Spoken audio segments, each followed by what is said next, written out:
नमस्कार दोस्तों, welcome to Sambhav Education. This is Aryan Shukla. दोस्तों, आज की क्लास में हम मॉडल पेपर डिस्कस करेंगे जिसमें जीके के टॉप के क्वेश्चन होंगे। सभी लोग क्लास को ध्यान से देखिएगा। जो एक्स्ट्रा फैक्ट आपको बताए जाएं उनको भी ध्यान से सुनिए, क्वेश्चन पूछे जा सकते हैं। गुड मॉर्निंग सभी को। गुड मॉर्निंग दोस्तों। चलिए शुरू करते हैं आज की क्लास।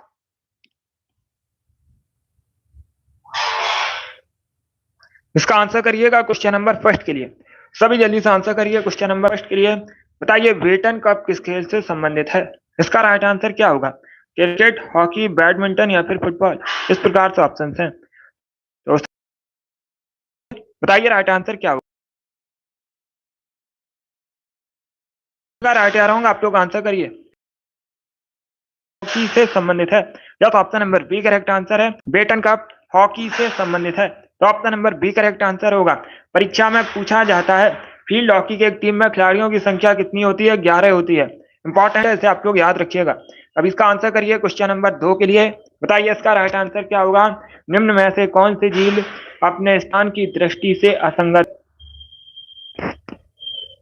तो सभी इसका आंसर करिए। बताइए इनमें से कौन सी झील अपने स्थान की दृष्टि से असंगत है?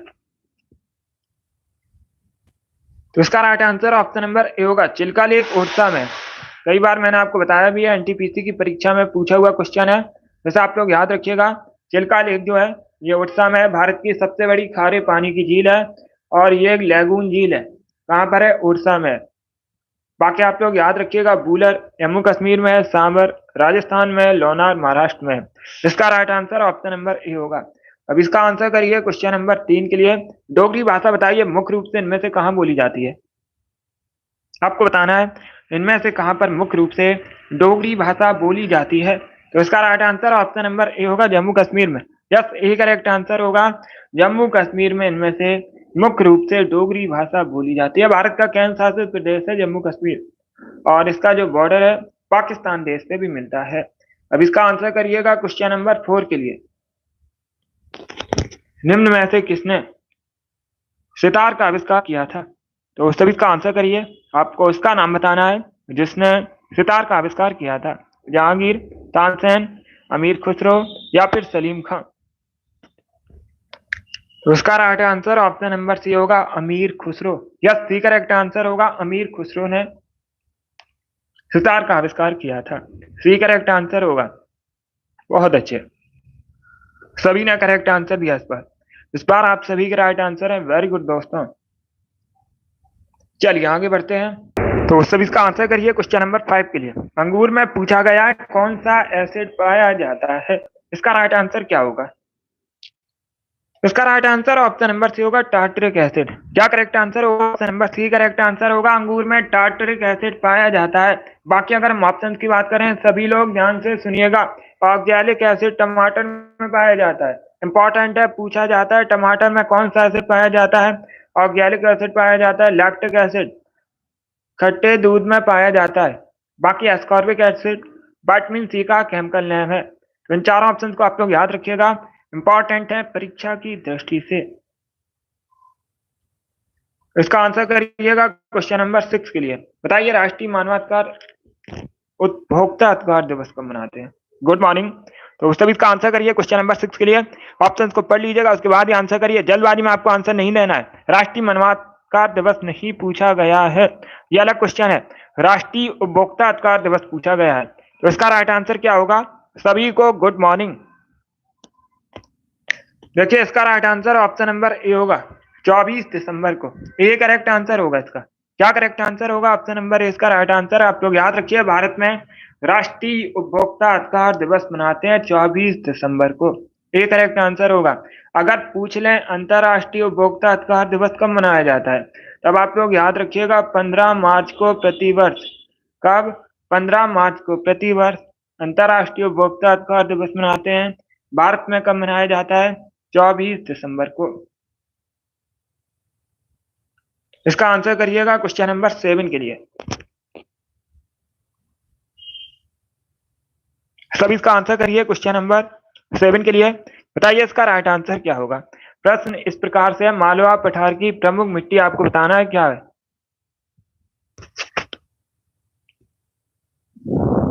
तो सब इसका आंसर करिए क्वेश्चन नंबर 7 के लिए। मालवा पठार की प्रमुख मिट्टी बतानी है। इसका right answer option number C होगा, काली मिट्टी।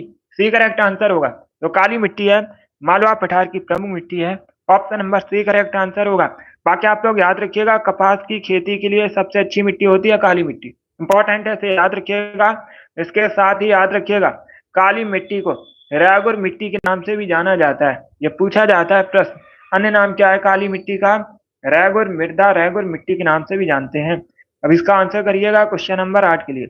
हवाओं का देश किसे कहा जाता है? उस देश का आपको नाम बताना है जैसे हवाओं का देश कहते हैं। तो right answer option number C होगा, डेनमार्क। या तो option number C correct answer है। आप लोग याद रखिएगा, डेनमार्क को कहते हैं हवाओं का देश। अब इसका आंसर करिए क्वेश्चन नंबर 9 के लिए। ज्योग्राफी से संबंधित क्वेश्चन है। प्रेस्पा झील बताइए निम्न में से किस महाद्वीप में स्थित है? तो सभी इसका आंसर करिए, बताइए इसका राइट आंसर क्या होगा। प्रेस्पा आपको झील बतानी है, कहां पर है? इसका right answer option number C होगा, यूरोप में। सी करेक्ट आंसर होगा इसका। क्या करेक्ट आंसर है? ऑप्शन नंबर सी इसका राइट आंसर है। बी करेक्ट आंसर नहीं होगा, सी करेक्ट आंसर होगा। यूरोप में प्रेस्पा लेक है, तो option number C correct answer है। अब इसका आंसर करिएगा क्वेश्चन नंबर 10 के लिए। सभी जल्दी से आंसर करिए क्वेश्चन नंबर 10 के लिए। सबने अभिज्ञा आंदोलन कब शुरू किया गया था, ये आपको बताना है।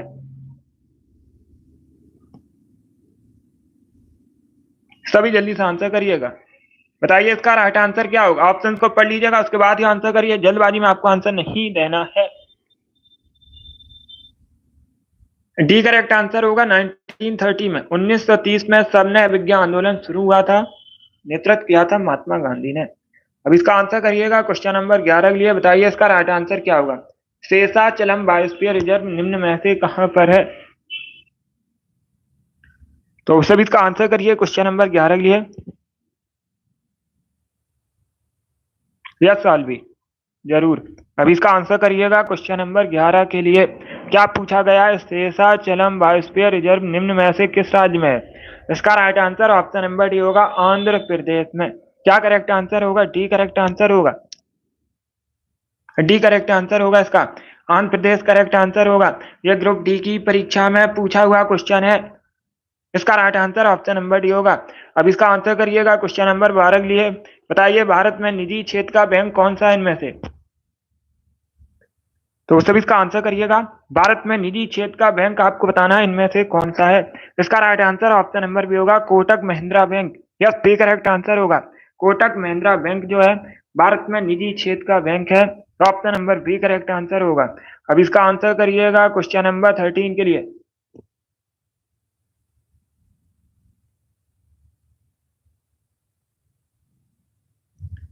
तो सभी इसका आंसर करिए, बताइए इसका राइट आंसर क्या होगा। ऑप्शंस को पढ़ लीजिएगा, उसके बाद ही आंसर करिए, जल्दबाजी में आंसर मत दीजिएगा। अयोध्या एयरपोर्ट का आपको नाम बताना है, बताइए इसका राइट आंसर क्या होगा।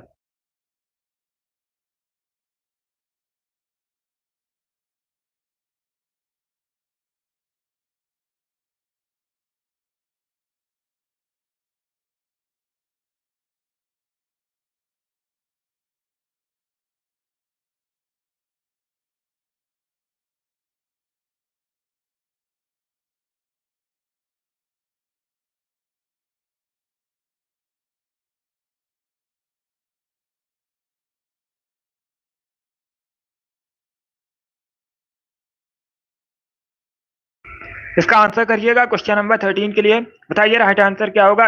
अयोध्या एयरपोर्ट का नाम बताना आपको। तो right answer option number B होगा, महर्षि वाल्मीकि हवाई अड्डा। बी करेक्ट आंसर होगा इसका। क्या करेक्ट आंसर होगा? Option number B. बाकी अयोध्या भगवान श्री राम की जन्मभूमि है, कई बार मैंने आपको बताया भी है, आप लोग जानते भी होंगे। सरयू नदी के किनारे बसा है, ये पूछा जाता है प्रश्न। अयोध्या उत्तर प्रदेश में है। अब इसका आंसर करिएगा क्वेश्चन नंबर 14 के लिए। बताइए दोस्तों, भारत में सबसे पहले दिखाई देने वाला कंप्यूटर वायरस कौन सा है? पहले क्वेश्चन को समझिए। भारत में दिखाई देने वाला पहला कंप्यूटर वायरस पूछा गया है। Good morning. इसका right answer option number A होगा, C brain. Yes, brain Bharat में दिखाई देने वाला पहला कंप्यूटर वायरस है। अब इसका आंसर करिएगा, बताइए क्वेश्चन नंबर 15 का करेक्ट आंसर क्या होगा। इंकलाब जिंदाबाद का नारा किसने दिया था? खुदीराम बोस, सुभाष चंद्र बोस, महात्मा गांधी या फिर Bhagat Singh?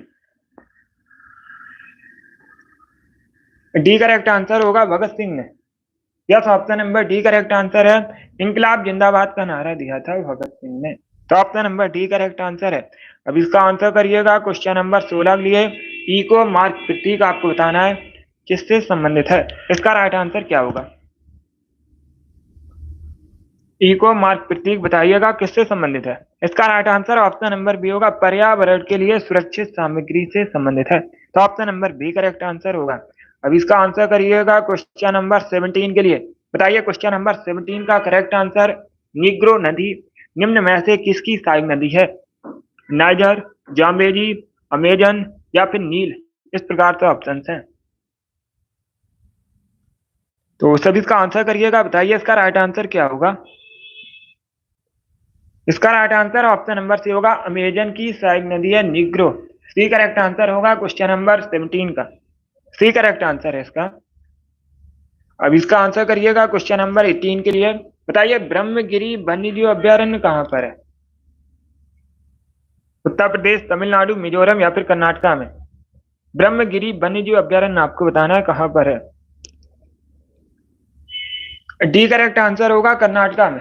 Yes, option number D correct answer है, कर्नाटक में। आपको याद रखिएगा ब्रह्मगिरी वन्यजीव अभ्यारण्य।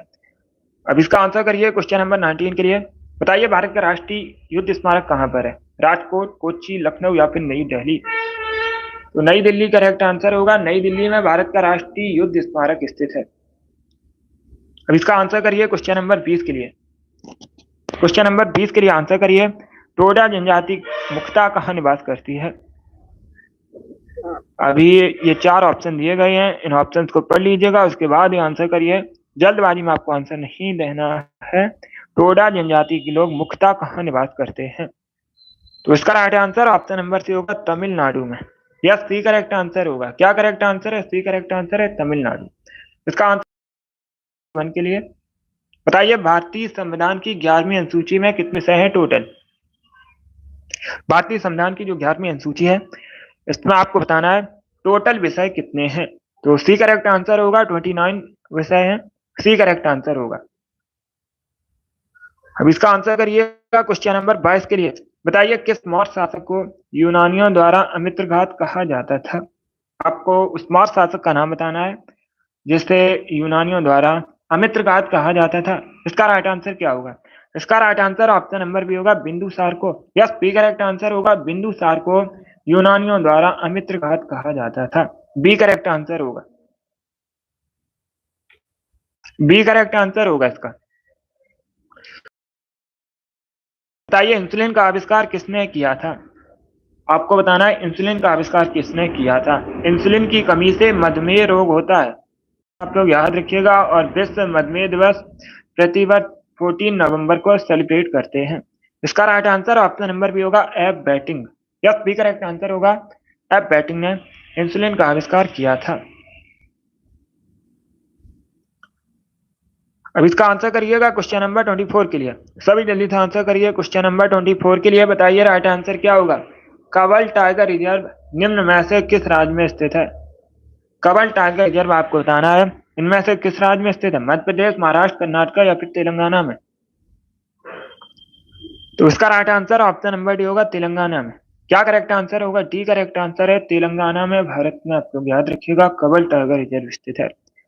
अब इसका आंसर करिए क्वेश्चन नंबर 25 के लिए। निम्न में से चिली की करेंसी बताइएगा। अगर पूछ लें चिली की राजधानी तो याद रखिएगा सैंटियागो चिली की राजधानी है।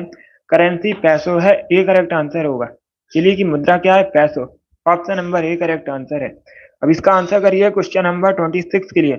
इनमें से रक्त मापने का यंत्र क्या है?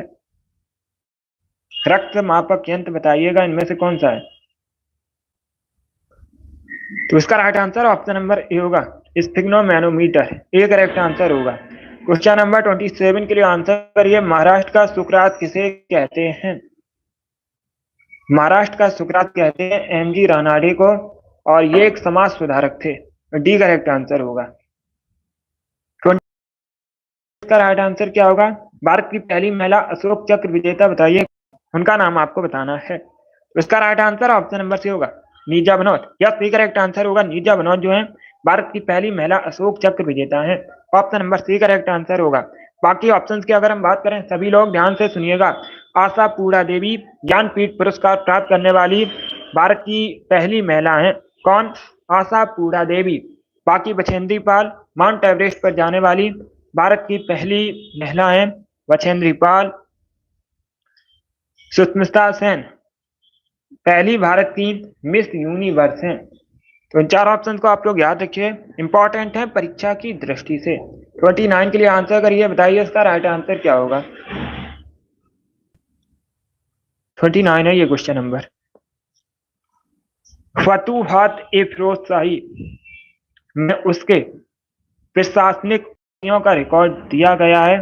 किसकी प्रशासनिक उपलब्धियों का रिकॉर्ड है?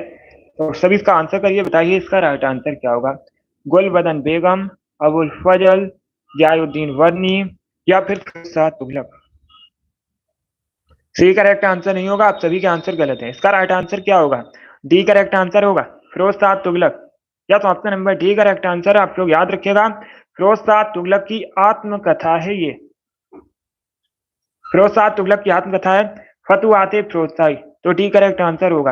अब इसका आंसर करिएगा क्वेश्चन नंबर 30 के लिए, बताइए इसका राइट आंसर। पॉलिटी से संबंधित क्वेश्चन है। भारतीय संविधान के भाग 4 का अनुच्छेद 43 बी किससे संबंधित है? ये डीपीएसपी संबंधित है और सहकारी समितियों से संबंधित है। या तो ऑप्शन नंबर डी इसका राइट आंसर होगा क्वेश्चन नंबर 30 का। अब इसका आंसर करिएगा क्वेश्चन नंबर 31 के लिए। थाईलैंड के वर्तमान में प्राइम मिनिस्टर बताइए कौन है? तो सभी इसका आंसर करिए क्वेश्चन नंबर 31 के लिए। Good morning. इसका right answer option number B होगा Shinawatra. Yes, B correct answer होगा सिनावात्रा। वर्तमान में थाईलैंड के प्राइम मिनिस्टर हैं, प्रधानमंत्री हैं। इसका आंसर करिएगा क्वेश्चन नंबर 32 के लिए। यह भी करंट का क्वेश्चन है, आपको आंध्र प्रदेश के वर्तमान में मुख्यमंत्री बताने हैं। तो इसका राइट आंसर क्या होगा? राइट आंसर ए है चंद्रबाबू नायडू। क्या तो option number A correct answer, आप लोग याद रखिएगा। चंद्रबाबू नायडू वर्तमान में आंध्र प्रदेश के मुख्यमंत्री है। मोहन चरण मांझी वर्तमान में उड़ीसा के मुख्यमंत्री है, इंपॉर्टेंट है, इसे याद रखिएगा। मोहन यादव मध्य प्रदेश के मुख्यमंत्री हैं। गजेंद्र लाल शर्मा ये राजस्थान के मुख्यमंत्री हैं। चार ऑप्शन को आप लोग याद रखिएगा। अब इसका आंसर करिएगा क्वेश्चन नंबर 33 के लिए। क्वेश्चन नंबर 33 के लिए आंसर करिए। 1857 की क्रांति में दिल्ली का नेतृत्व किसने किया था? राइट आंसर ए होगा बहादुर शाह जफर, अंतिम मुगल शासक थे। इन्होंने 1857 की क्रांति में दिल्ली का नेतृत्व किया था। बाकी नाना साहब ने कानपुर का नेतृत्व किया था। बेगम हजरत महल ने लखनऊ का नेतृत्व किया था। रानी लक्ष्मीबाई ने 1857 की क्रांति में झांसी का नेतृत्व किया था। 34 के लिए आंसर करिएगा। कुमी नागा लोक नृत्य बताइए किस राज्य में प्रचलित है? मुक्ता कहां से संबंधित है? इसका right answer option number C होगा नागालैंड। या सी करेक्ट आंसर होगा, नागालैंड से संबंधित है कुमी नागा लोक नृत्य, तो सी करेक्ट आंसर होगा। 35 के लिए आंसर करिए, बताइए इसका राइट आंसर क्या होगा। बौद्ध धर्म का प्रचार करने के लिए अशोक ने श्रीलंका किसे भेजा था? इसका राइट आंसर क्या होगा? तो इसका right answer option number D होगा महेंद्र को, डी करेक्ट आंसर होगा। बौद्ध धर्म का प्रचार करने के लिए अशोक ने श्रीलंका महेंद्र और संघमित्रा को भेजा था, तो option number D correct answer होगा इसका, महेंद्र करेक्ट आंसर होगा क्वेश्चन नंबर 35 का। इसका आंसर करिएगा क्वेश्चन नंबर 36 के लिए। विश्व व्यापार संगठन का मुख्यालय बताइए कहां पर है? तो सभी इसका आंसर करिए, बताइए इसका राइट आंसर क्या होगा। ऑप्शन को पढ़ लीजिएगा, उसके बाद ही आंसर करिए, जल्दबाजी में आपको आंसर नहीं देना है। देखिए इसका right answer option number B होगा Geneva Switzerland. Yes, B correct answer है। विश्व व्यापार संगठन का मुख्यालय कहां पर है? जेनेवा स्विट्जरलैंड में, तो option number B correct answer होगा। अशोक का पुत्र था महेंद्र।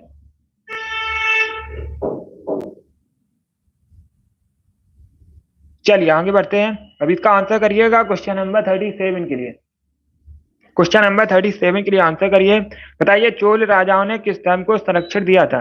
इसका right answer option number C होगा शैव धर्म को। यह सी करेक्ट आंसर, आप लोग याद रखिएगा। चोल राजाओं ने शैव धर्म को संरक्षण दिया था, सी करेक्ट आंसर होगा। अब इसका आंसर करिएगा क्वेश्चन नंबर 38 के लिए। क्वेश्चन नंबर 38 के लिए आंसर करिए, बताइए निम्न में से किसे श्वेत पर्वत कहा जाता है?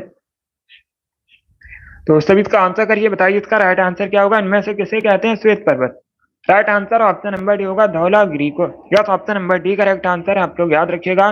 धौलागिरी को कहते हैं श्वेत पर्वत, डी करेक्ट आंसर होगा। अब इसका आंसर करिए क्वेश्चन नंबर 39 के लिए। भारत में दलविहीन प्रजातंत्र किसने प्रस्तावित किया था?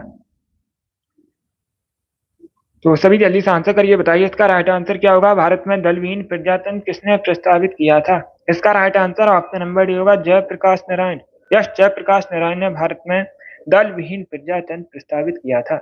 इसका आंसर करिएगा क्वेश्चन नंबर 40 के लिए। सारी जहां से अच्छा हिंदुस्तान हमारा के रचनाकार कौन है?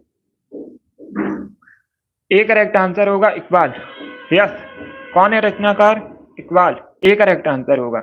41 के लिए आंसर करिए, बताइए अमृत बाजार पत्रिका की स्थापना किसने की थी? संपादन बताइएगा किसने किया था अमृत बाजार पत्रिका का?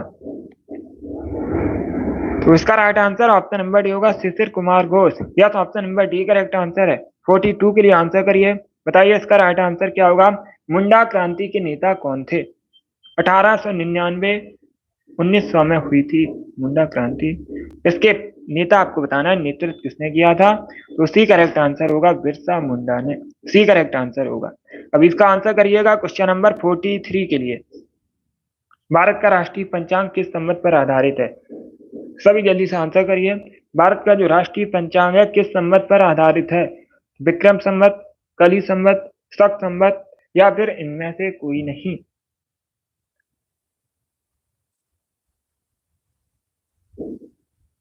क्वेश्चन नंबर 43 है। सभी जल्दी से आंसर करिएगा। इसका राइट आंसर क्या होगा? इसका right answer option number C होगा शक संवत पर आधारित है। भारत का जो राष्ट्रीय पंचांग है शक संवत पर आधारित है, सी करेक्ट आंसर होगा। चलिए आगे बढ़ते हैं। अब इसका आंसर करिएगा क्वेश्चन नंबर 44 के लिए। बताइए इसका राइट आंसर क्या होगा। एक मार्क एक्ट भारत में कब लागू किया गया था? इसका राइट आंसर क्या होगा? ए करेक्ट आंसर होगा 1937 में। क्या करेक्ट आंसर होगा? Option number A correct answer है 1937 में एक मार्क एक्ट भारत में लागू हुआ था। 45 के लिए आंसर करिए, बताइए भारत में व्यापक फसल बीमा योजना कब शुरू हुई थी? इसका राइट आंसर क्या होगा? सभी जल्दी से आंसर करिएगा। बहुत अच्छे, जल्दी से आंसर करिएगा। बहुत अच्छे, इसका right answer option number C होगा 1985 में। क्या करेक्ट आंसर होगा? सी करेक्ट आंसर होगा। गुड मॉर्निंग, आप लोग याद रखिएगा भारत में व्यापक फसल बीमा योजना 1985 में शुरू हुई थी, सी करेक्ट आंसर होगा। अब इसका आंसर करिएगा क्वेश्चन नंबर 46 के लिए। प्रेम पचीसी के लेखक बताइए कौन है? सभी जल्दी से आंसर करिएगा। देखिए इसका right answer option number A होगा मुंशी प्रेमचंद, ए करेक्ट आंसर होगा क्वेश्चन नंबर 46 का। अब इसका आंसर करिएगा क्वेश्चन नंबर 47 के लिए। वह अंग्रेज कौन था जो मुगल शासक जहांगीर के दरबार में भारत आया था? इसका राइट आंसर क्या होगा? तो सभी इसका आंसर करिए, बताइए इसका राइट आंसर क्या होगा। इसका right answer option number A होगा Thomas Roe. Yes, option number A correct answer होगा। थॉमस रो अंग्रेज जहांगीर के शासन में भारत आया था, तो option number A correct answer होगा। अब इसका आंसर करिएगा क्वेश्चन नंबर 48 के लिए। अब इसका आंसर करिए, बताइए जिंक सल्फेट का आमतौर पर प्रयोग किया जाता है, किस रूप में प्रयोग किया जाता है? तो सभी इसका आंसर करिए, बताइए इसका राइट आंसर क्या होगा। बहुत अच्छे, इसका राइट आंसर होगा ऑप्शन नंबर ए कवकनाशी के रूप में। Yes, option number A correct answer, आप लोग याद रखिएगा जिंक सल्फेट का जो प्रयोग है कवकनाशी के रूप में किया जाता है, ए करेक्ट आंसर होगा। इसका आंसर करिएगा क्वेश्चन नंबर 49 के लिए। मणिक और नीलम किसके ऑक्साइड है? इसका राइट आंसर क्या होगा? माणिक और नीलम आपको बताना है किसके ऑक्साइड है, कॉपर, टिन, एल्यूमिनियम या फिर आयरन? तो इसका right answer option number D होगा एल्यूमिनियम के ऑक्साइड हैं, डी करेक्ट आंसर होगा क्वेश्चन नंबर 49 का। अब इसका आंसर करिएगा क्वेश्चन नंबर 50 के लिए। आज का लास्ट क्वेश्चन है, पोटेशियम की खोज बताइए किसने की थी? पोटेशियम को कैसे रिप्रेजेंट किया जाता है? क्यों किया जाता है? क्योंकि पोटेशियम का जो लैटिन नाम है कैलियम है। पूछ सकते हैं परीक्षा में पोटेशियम का लैटिन नेम क्या होता है, तो आप लोग याद रखिएगा कैलियम। इसीलिए कैसे रिप्रेजेंट करते हैं। इसका right answer option number A होगा, हम्फ्री डेवी। क्या करेक्ट आंसर है? ए करेक्ट आंसर होगा क्वेश्चन नंबर 50 का। बहुत अच्छे। चलिए दोस्तों, आज की क्लास में हमने जीके के 50 इंपॉर्टेंट क्वेश्चन डिस्कस किए with extra fact. I hope आप सभी को ये प्रश्न समझ आए होंगे। सो क्लास को लाइक कीजिए, शेयर कीजिएगा, चैनल पर नए हैं चैनल को सब्सक्राइब कीजिए, बेल आइकन को प्रेस कीजिएगा ताकि सभी नोटिफिकेशन आप तक पहुंच सकें। ये वाली डेली क्लास होती है सुबह 10 बजे। सभी लोग डेली सेशन को ज्वाइन कीजिएगा। अगली क्लास का टाइम याद रखिएगा, शाम को 8 बजे क्लास होगी, जीके जेएस की क्लास होगी, सेशन को ज्वाइन कीजिएगा संभव एजुकेशन चैनल पर। चलिए इसी के साथ मैं आपको मिलूंगा अगली क्लास में। Thank you guys, thank you for watching.